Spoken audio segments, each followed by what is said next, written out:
Hello and welcome to the Current Affairs series.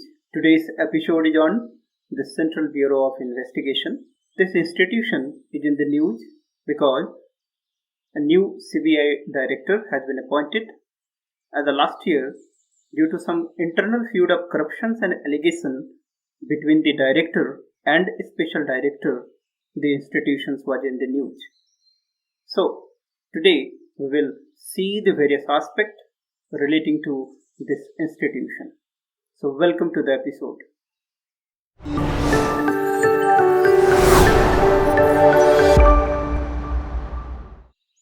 Mr.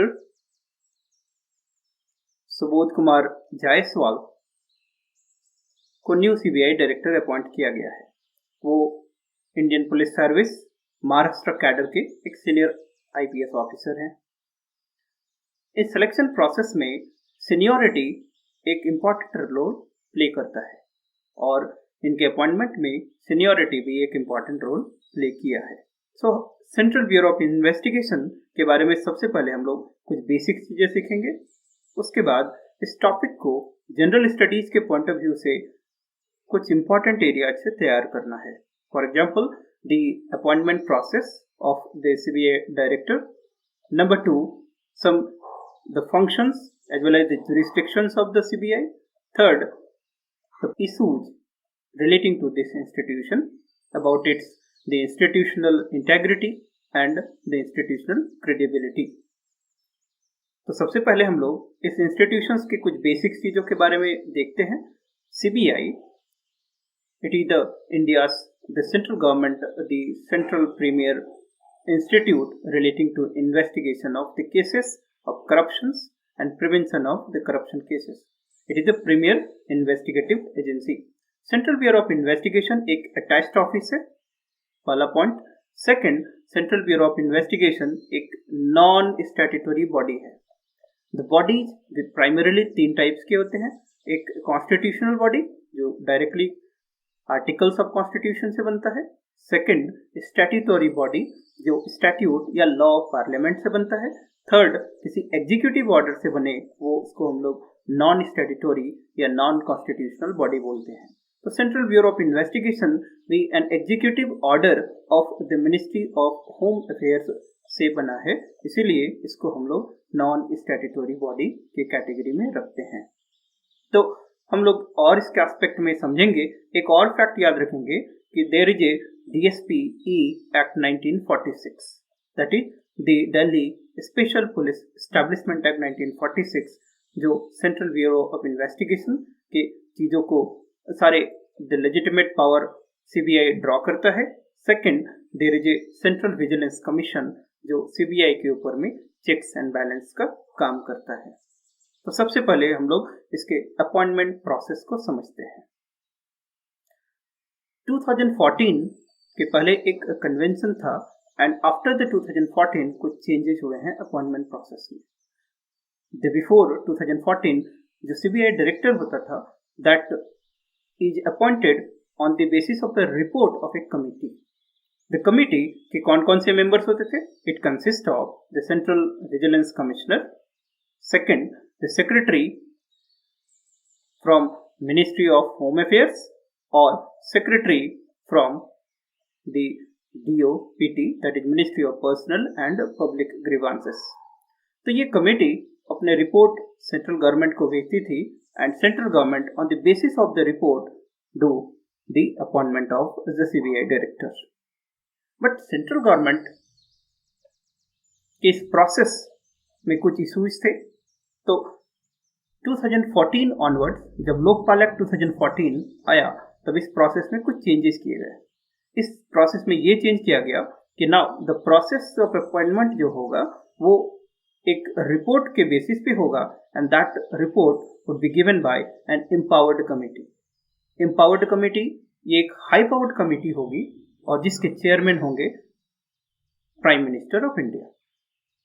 इस committee में और 2 members होंगे, that is the leader of opposition in Lok Sabha और second एक chief justice of India या कोई भी सुप्रीम कोर्ट जज which is nominated by the Chief Justice of India. तो इन 3 मेंबर की एक हाई पावर्ड कमेटी होगी और ये हाई पावर्ड कमेटी अपनी रिपोर्ट सेंट्रल गवर्नमेंट को सबमिट करेगी। Then central government on the basis of report CBI director का अपॉइंटमेंट करेगा। ये एम्पावर्ड कमेटी के रिपोर्ट प्रिपरेशन में एक कुछ क्राइटेरियाज है, like seniority, second integrity, third the experience in the field of the anti corruption cases. इन सब क्राइटेरिया को ध्यान में रखा जाता है। ये appointment process basically short listing of candidate से शुरू होता है। शॉर्ट लिस्टिंग ऑफ कैंडिडेट क्या होता है कि that ministry of home affairs एक लिस्ट ऑफ कैंडिडेट्स किसको प्रोवाइड करता है ना, department of personnel and training, DOPT, that is ministry of personnel and training and public grievance का डिपार्टमेंट है डीओपीटी। अब डीओपीटी इस लिस्ट को एम्पावर्ड कमेटी को सौंपती है और एम्पावर्ड कमेटी अपने इन बेसिस पे एक रिपोर्ट सेंट्रल गवर्नमेंट को सबमिट करेगी एंड सेंट्रल गवर्नमेंट फिर सीबीआई डायरेक्टर का अपॉइंटमेंट करेगा। तो ये जो प्रोसेस है वो अभी फॉलो होता है, ठीक है। So in the appointment process how many ministries are involve? पहला that ministry of home affairs, second that is ministry of personnel and training and public grievances, third the supreme court, ठीक है। तो समझ में आया किस तरह से सीबीआई डायरेक्टर का अपॉइंटमेंट होता है। It is the process now followed. Now कुछ आगे बढ़ते हैं। द सीबीआई अपने पावर्स को डीएसपीई एक्ट 1946 से डिराइव करती है। अभी हम लोग डिटेल में भी पढ़ेंगे इस एक्ट के बारे में। Now before that first understand about this institution, that is Central Bureau of Investigation. It is the premier investigating agency of the central government. ये institution existence में कैसे आया? So let us understand about its journey as an institution of credibility, integrity, okay, and competency. कुछ journey इसका ऐसा है that during the time of the Second World War, 1941 में, that British government, जो British India था, उन्होंने एक special police establishment का गठन किया था। इनका पर्पस क्या था कि जो सेकेंड वर्ल्ड वॉर के टाइम में जो भी सप्लाई से रिलेटेड इश्यूज थे, cases of corruption and fraud हुए थे, उनके इन्वेस्टिगेशन करना था। दिस 1946 में Delhi special police establishment act का एस्टैब्लिशमेंट किया गया एंड Delhi special police establishment act के बाद इसके powers as well as jurisdictions को बढ़ाया गया। इनका जुरिस्डिक्शंस दी बहुत सारे government department, almost all the government department के ऊपर किया गया, यूनियन टेरिटोरीज में और कुछ स्टेट्स में जो स्टेट गवर्नमेंट के कंसेंट से हो, इनका जुरिस्डिक्शन बढ़ाया गया। 1963 में जो डीएसपीई है उसका नाम चेंज करके सेंट्रल ब्यूरो ऑफ इन्वेस्टिगेशन कर दिया गया। ये और central bureau of investigation basically 1963 में एस्टैब्लिश हुआ। एक कमिटी थी that is called Santhanam committee. That committee was on the prevention on corruption. So 1962 to 64 with this Santhanam committee was constituted and this committee recommended for the establishment of CBI. तो इसका journey है, 3 important dates है, that is 1941 SPE, 1946 DSPE and then 1963 which is Central Bureau of Investigation. ठीक है। Central Bureau of Investigations के क्या functions थे? Initially central government के केसेस देखता था, बट ग्रेजुअली जितने भी सेंट्रल गवर्नमेंट के एफिलिएटेड एजेंसीज होंगे, जो भी एजेंसीज होंगी, उनके फ्रॉड करप्शंस के केसेस के इन्वेस्टिगेशन का power central bureau of investigation के पास होता है। That is investing the corruption cases by central government employees, the central public sector undertakings के एम्प्लॉइज, पब्लिक सेक्टर बैंक्स के एम्प्लॉइज। 1965 में इसके पावर्स में ऐड किया गया कि in case of economic offences plus the conventional crimes, इनको भी इन्वेस्टिगेट करने का पावर सीबीआई को दिया गया। कन्वेंशनल क्राइम्स उन केसेस को बोला जाता है like the murder, kidnapping, violence, extortion, so these are the selective cases. इन केसेस में भी सीबीआई के पावर को एक्सपेंड किया गया।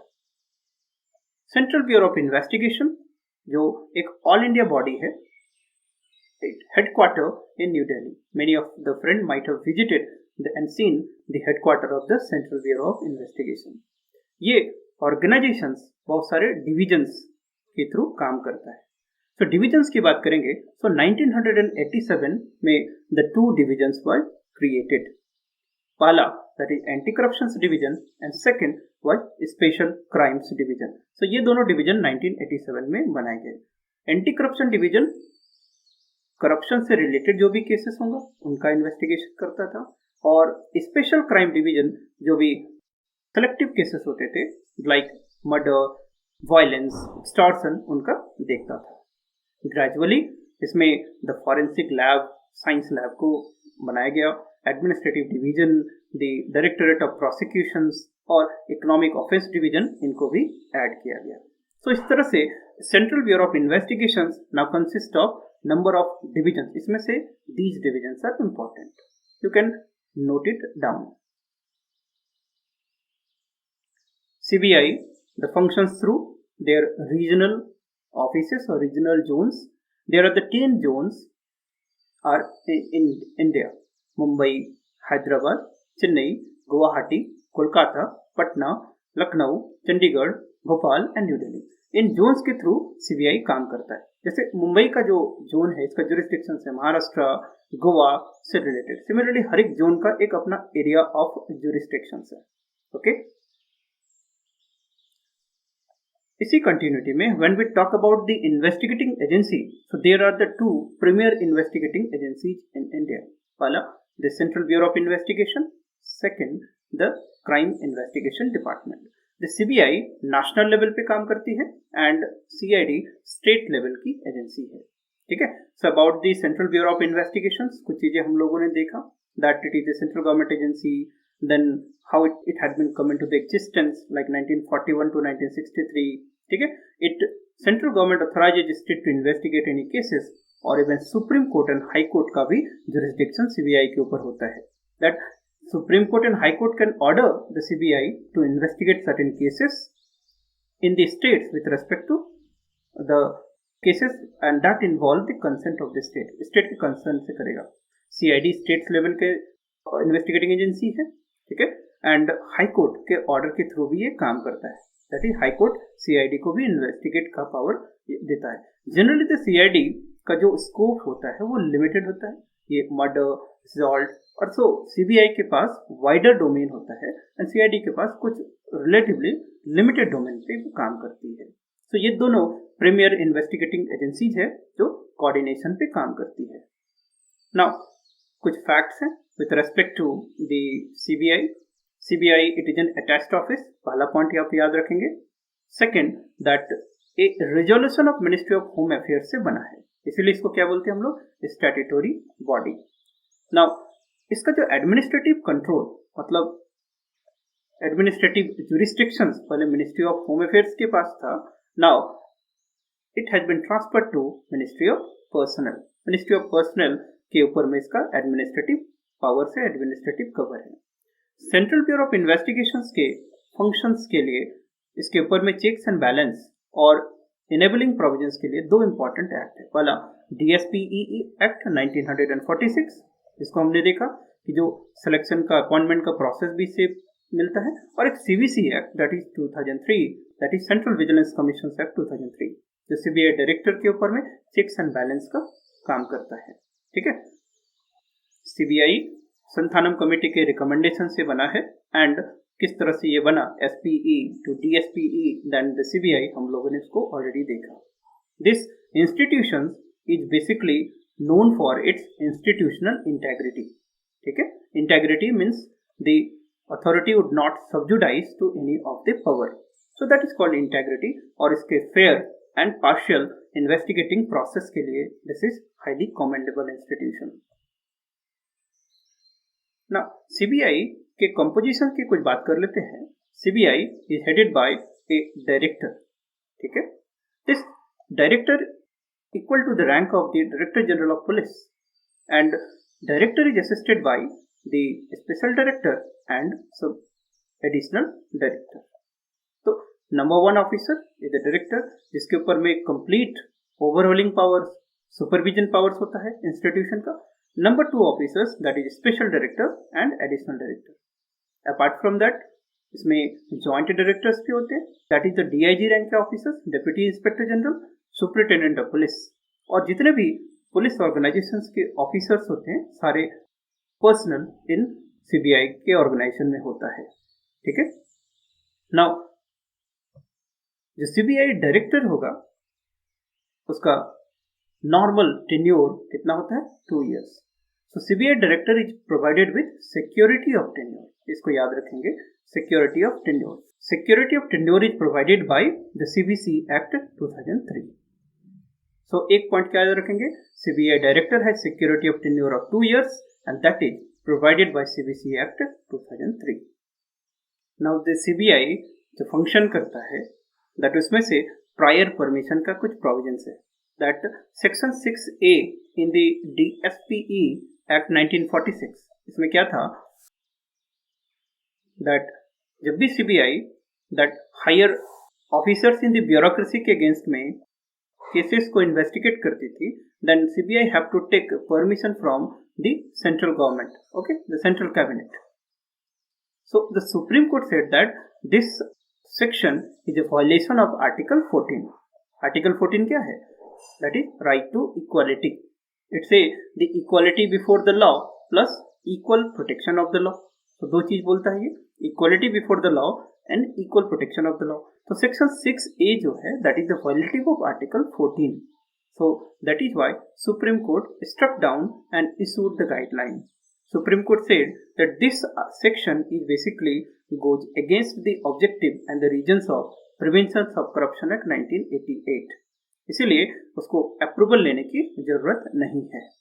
ठीक है, ना CBI और स्टेट पुलिस के बीच में किस तरह का रिलेशनशिप होता है, दैट एक डिपार्टमेंट है, दैट इज SPE डिपार्टमेंट, जो अभी देखा हम लोगों ने, दैट ये SPE डिपार्टमेंट स्टेट पुलिस के सप्लीमेंट्री की तरह काम करती है।